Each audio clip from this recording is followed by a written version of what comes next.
So, and everyone watching this video, myself, Ashish Jadhav, first semester student in Christianity College, Bangalore. So now I'll be covering topic principles of resource mobilization in social group work. To begin with, these are the topics that I'll be covering throughout this session.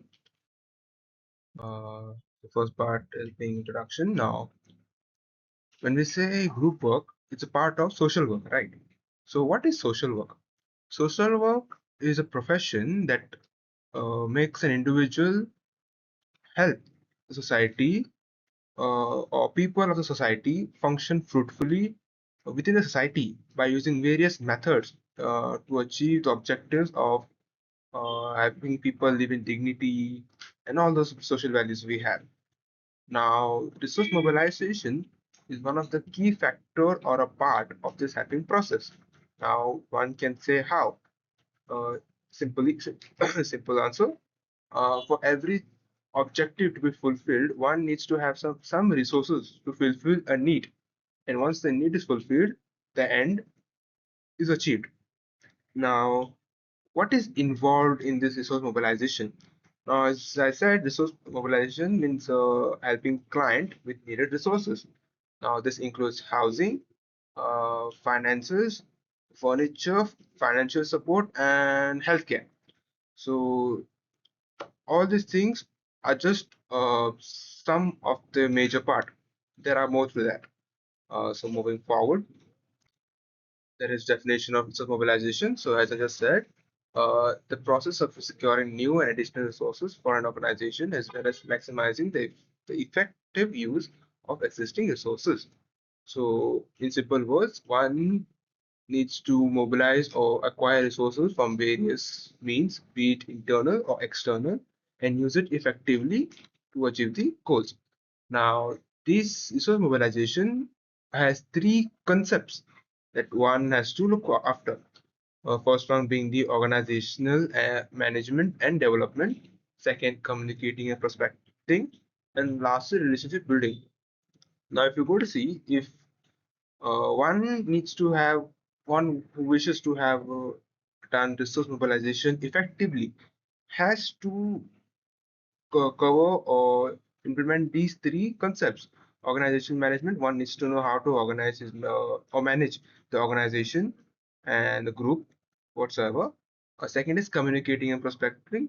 One has to communicate not just with his client but also the donors who will be willing to give the resources. And lastly, relationship building. Without relationship or the professional relationship, no one would come forward to put in their efforts. So one needs to have a good relationship building.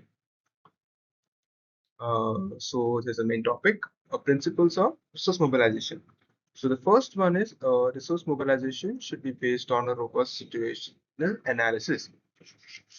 So as a first principle, uh, most donor agencies welcome project proposals prepared based on situational analysis.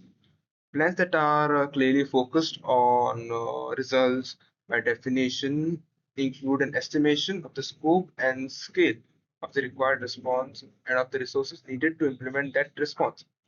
One of the important components of the strategic plan is the costing of a plan. A good plan, therefore, provides justification for allocating resources.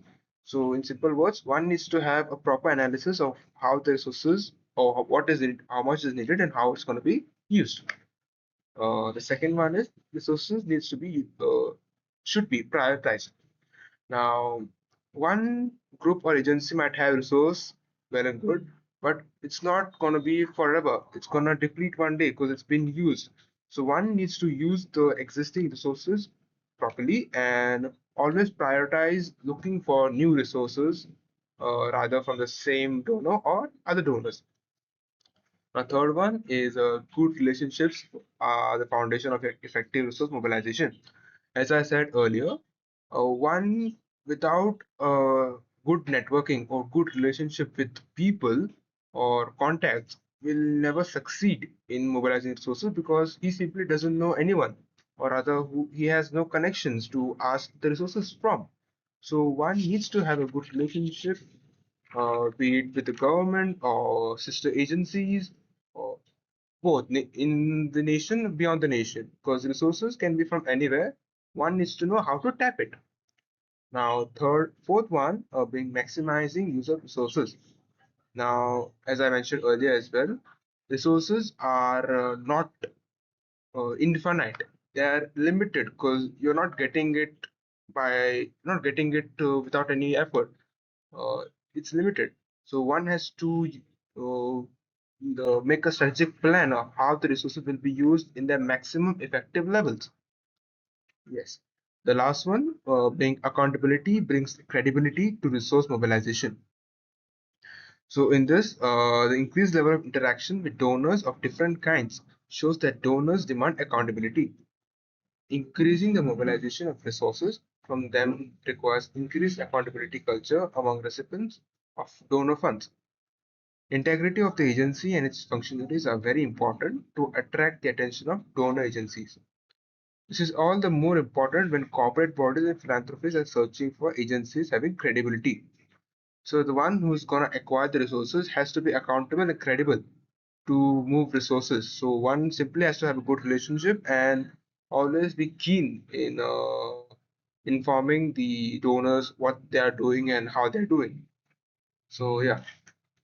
Now any work, be it in social work or any other area, one will face challenges. So what are the challenges that a person or a social worker face while resource mobilization? So the first one is competition for resources. Now we need to understand that we live in a big nation with a diverse culture and different way. So there will be a lot of people or groups who want resources. So there will be a lot of competition. That's for first one, lot of competition to acquire resources. Now, second one being economic volatility. Fluctuating economic conditions can impact the availability and predictability of resources, especially financial contribution. Due to the changing economic as economy, one might face challenges acquiring resources, especially financial resources. Simple. Third one is regulatory and compliance issues. So, in simple words, when one wants to acquire resource from someone, for the most part financially, he has to go through a lot of paperwork to get those, to have a record and and to work under the legal guidelines. So one has to look after a lot of these things like complex legal and regulatory requirements. And these things can be very daunting, affecting the ability to mobilize and utilize resources effectively. Now, the fourth one being capacity constraints. Now, as I mentioned earlier, good relationships and all those aspects. So, if one person doesn't have networking or trust or way of having that building trust, yeah, relationship with donors or group, that's gonna be a challenge for an individual to gain resources. Now, last one being changing donor priorities. Now, one needs to understand that if he or she finds a donor who is giving a good amount of resource, that donor will not be there for in eternity. They will sooner or later will change their mind, and there's possibility that they will look for something else. For example, if a particular donor or agency is investing in education for 3 4 years and then they think of shifting to cleanliness, they have the freedom to move. So in that matter, the individual or agency which was receiving the resources will face issues. So one has to keep this in mind that the donor priorities might change. With this, we come to the end of the session.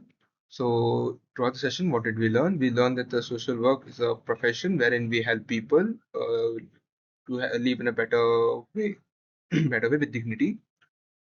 Secondly, we learned definition of resource mobilization. We learned that resource mobilization is nothing but gaining resources, internal, external, and utilizing it effectively. Now, and also that resource mobilization is an integral part of social work because without any resources, one cannot meet the objective, and at the end, can't help the people. To gain the resources, we learned five major principles and also the challenges that an individual might or will face during the resource mobilization. So with this, I come to an end. Thank you very much and hope you have a good day.